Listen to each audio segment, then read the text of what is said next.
Coach, biggest achievement or best feeling you have about the extra time you had to work since your last game? Well, I think that we did some good on good work. We did some looking ahead to future opponents, including obviously South Dakota towards the end of the week, and I thought we got some things accomplished.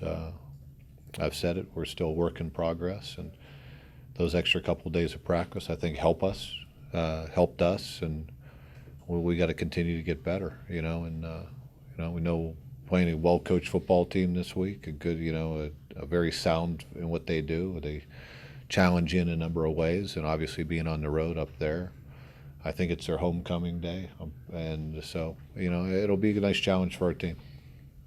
So a little different environment. I mean, a dome, 10,000 people are kind of right on top of you. I know you haven't been there before. Just how do you kind of approach that?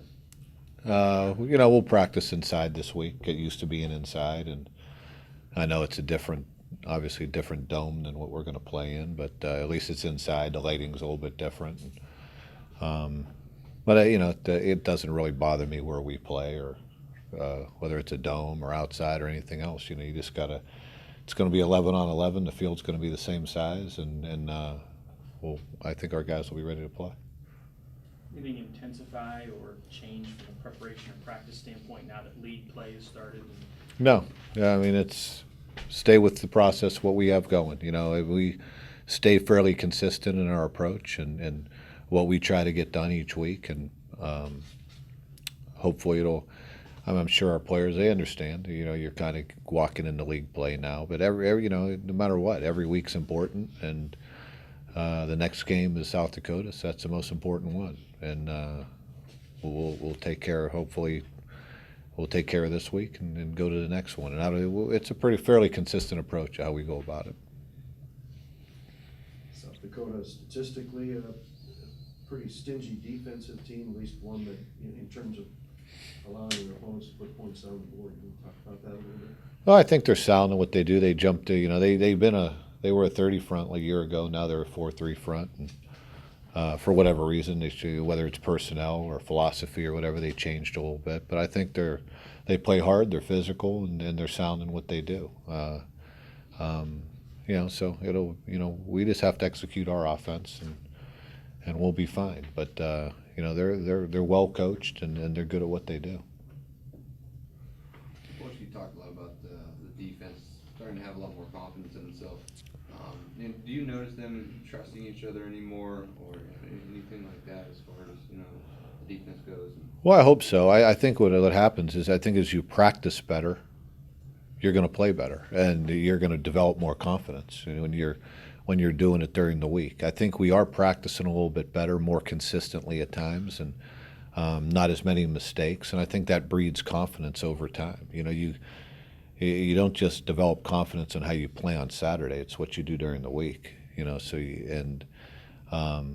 I think we're getting better in some areas. I'm seeing some better communication at times. I think at times that's what holds us back, is guys not opening their mouths and communicating and making sure everyone's on the same page. And I'm seeing that starting to progress. And I think we're building some depth in a couple areas. So like I said, I think we have the potential, as this year goes on, to be a pretty good defense. And but I don't think we're there yet.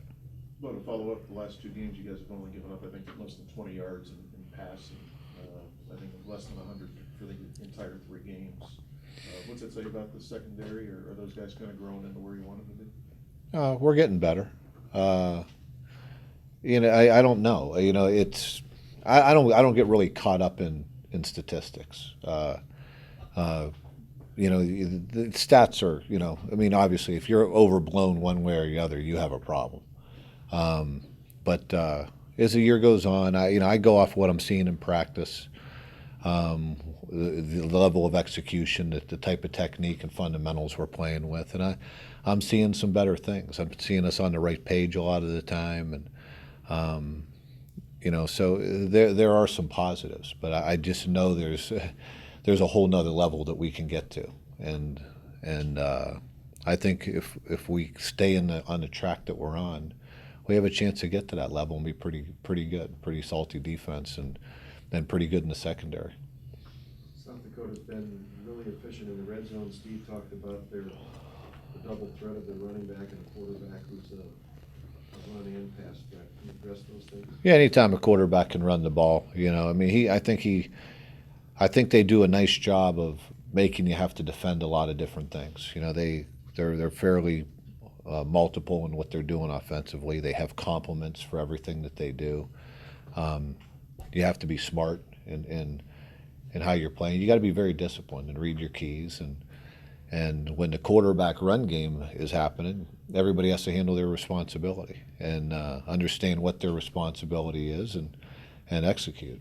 And they make you have to do that. And if you get off, I mean, I've seen them hurt a lot of football teams. I don't know whether you consider this quarterback. He's a very capable runner. I don't know if he's a guy that's going to wow you with his athleticism or anything like that. But you see him hurt teams multiple times with the quarterback keeping the football just for the sheer fact that they have a good running back, and if a guy plays undisciplined and takes the wrong thing, you're going to have an issue. Usually when that happens, it's a big play. So you just got to do it play after play, and everybody understand what their responsibility is and handle their job.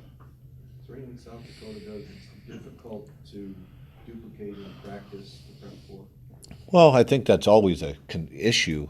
It's hard to get your scouts to run it exactly like you're going to see it in the game. And there's a couple things that, adjustment-wise, that you might not see the play exactly like it's going to happen on film, but I think you can get the gist of what's happening and teach off of it. But I think that they give you multiple formations in multiple personnel groupings, but you see similar plays or similar concepts as it runs through, and it's just a matter of whether guys can translate it and understand. You try to build your game plan accordingly, but sometimes guys they get out there and you don't want them to memorize what to do. Understand what we're trying to do conceptually and execute it.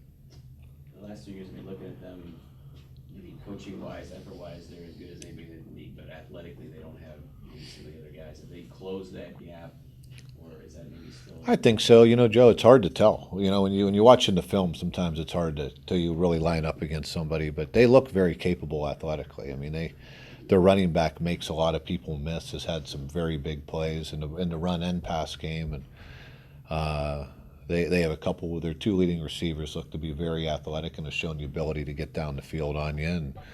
And I think they're really upgrading their personnel on defense. I think they're more athletic and faster football team. And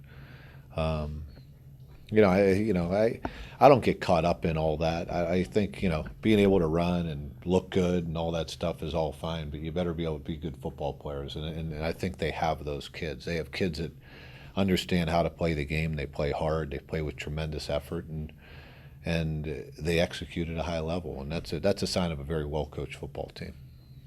Did any of the holdovers on your staff kind of talk to you what you experienced here in this dome? No, I don't.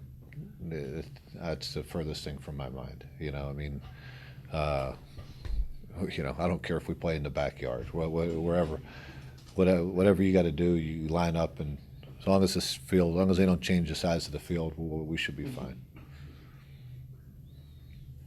So, boys, we talk a little bit about the secondary. And you said Coach McNeff's pretty intense on a regular basis. Is he always that way? Does he talk to him about switching to UCAF or anything like that? No, he's a high energy guy, but I think he has a very good. I've always seen the guys that are good coaches are guys that can coach hard, coach with a lot of energy, but he's not out there screaming and yelling to hear himself scream and yell and make himself feel good. He's an excellent teacher, and he's a very good communicator with his guys. They have a good rapport, and that's what you have to have. I mean, I've seen some guys that coach with a lot of energy and run around, but it's wasted energy. To me, it's how do you communicate? How do you teach? How do you get guys to buy into what you're trying to get to do and understand what's happening? I think he does that at a very good level. He's a very detailed coach, but he's a very demanding coach, and that's what you need to be. And I think that, but at the same time, his players like him. They understand where he's coming from, and they play hard for him. And I think that's you have to have there's some give and take in how on what type of approach you have to have. Well, I know you're not a stats guy, I'll ask you anyway, though. 5 teams are ranked in the polls, various polls. You pay attention. We one of them? Yes. I like it then. I forgot what I was going to say. What does it say about the conference of the 5 and 10 ranked teams in there? Yeah, it doesn't surprise me. I almost you could feel like, and I don't know, it almost could be, more than that. I mean, it's a good conference, and that's the type of conference you want to coach in and be a part of. I mean, it gives you, tests you, and week in and week out, and it gives you an opportunity to, you play the better competition you play. To me, it gives you a better opportunity to get better and reach your potential, because you got to stay on edge every week. You have to come to play every week. You have to have true respect for the game and the season, and that's how you push yourself to the limit, by playing the better people, and that's a good thing. Coach, you mentioned a couple weeks ago looking at some different personnel tweaks.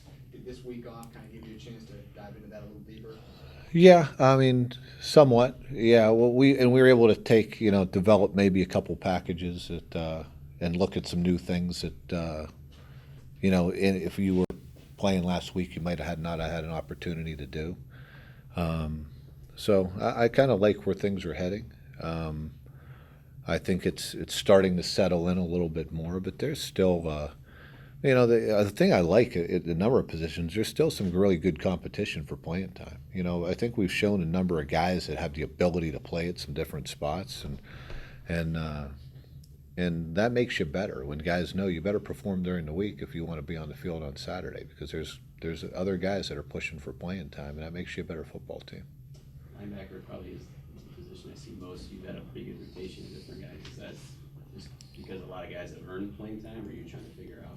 A little bit of both. A little bit of trying to figure out our best combinations and our most consistent combinations. And I think being able to play Derek there at times is going to help us. It opens up our options in a number of areas, and I think that's helped some other guys pick up their game a little bit. And